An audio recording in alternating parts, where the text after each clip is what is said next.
சிவலிங்கம், ஸ்வயம்புலிங்கம் சொல்லி நெறைய பேர் அமர்நாத் லிங்கத்த சொல்லியிருந்தாங்க. ஆனா அது ஸ்வயம்புலிங்கமே கிடையாது. வெல்கம் டு பை சனாதன சீரிஸ். இங்க எல்லா உண்மையும் சொல்லப்படும்.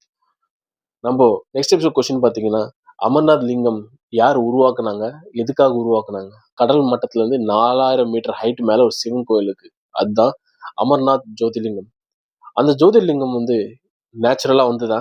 கிடையவே கிடையாது. இந்த ஸ்டோரி கேளுங்க. கடவுளுக்கும் ராட்சசர்களுக்கும் நம்மளோட சரித்திரத்துல யுத்தம் நடந்துட்டு தான் இருக்கு. அதுல நிறைய வாட்டி கடவுள் தான் ஜெயிச்சிருக்காங்க. ஆனா இந்த டைம்ல ராட்சசர்கள் ஜெயிக்கிறாங்க. யாரு? சூரபத்மன், தாரகாசுரன், அதாட்டும் அண்ணன் தம்பிங்க. இந்த கதை உங்களுக்கு தெரிஞ்சிருக்கும். ஆனா கடவுள் எல்லாம் லேட்டா புரிஞ்சது, இது வெறும் சிவனோட வீரியத்தால பிறந்தவனால மட்டும்தான் தடுக்க முடியும் சொல்லி. அதனால சிவனோட அருளுக்காக எல்லாரும் இமயமலைக்கு கிளம்புவாங்க. இமயமலையில நந்தி எல்லாரையும் நிறுத்துவாரு. உங்களுக்கு சிவனை பார்க்கறதுக்கு அனுமதி கிடையாது. ஏன்னா சிவனும் பார்வதியும் சங்கமத்துல இருக்காங்க. இந்த டைம்ல யாரும் டிஸ்டர்ப் பண்ணக்கூடாதுன்னு சொல்லுவாங்க. ஆனாலும் அது கேட்காம தேவேந்திரன், விஷ்ணு எல்லாரும் முன்னாடி வைப்பாங்க. அப்போ கஷ்யபன் மகாமுனி தடுப்பார். இது உங்களுக்கு அனுமதி இல்லாத இடத்துக்கு நீங்க போறீங்க. ஆனா சிவனோட அனுமதி பெற்றது ரொம்ப கஷ்டம் ஒன்றும் கிடையாது. சிவன் எல்லாருக்கும் அருள் தருவர். சிவனோட அருளை வாங்கறதுக்கு நீங்க இங்க இடத்துல இருந்தே நீங்க சிவனை வணங்குனா போதும்னு சொல்லி கஷ்யப்பர் சொல்லுவார்.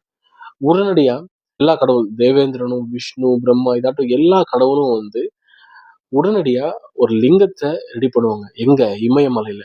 இமயமலையில வெறும் ஐஸ் தவிர வேற எதுவுமே இருக்காது. ஆனா லிங்கம் நம்ம கிரியேட் பண்ணா அது அழிஞ்சிரும் சொல்லிட்டு ஒரு ஐடியா கிரியேட் பண்ணி ஒரு மலையில ஐஸ்ல லிங்கம் வர மாதிரி ஒரு ஃபார்மேஷனை ரெடி பண்ணுவாங்க.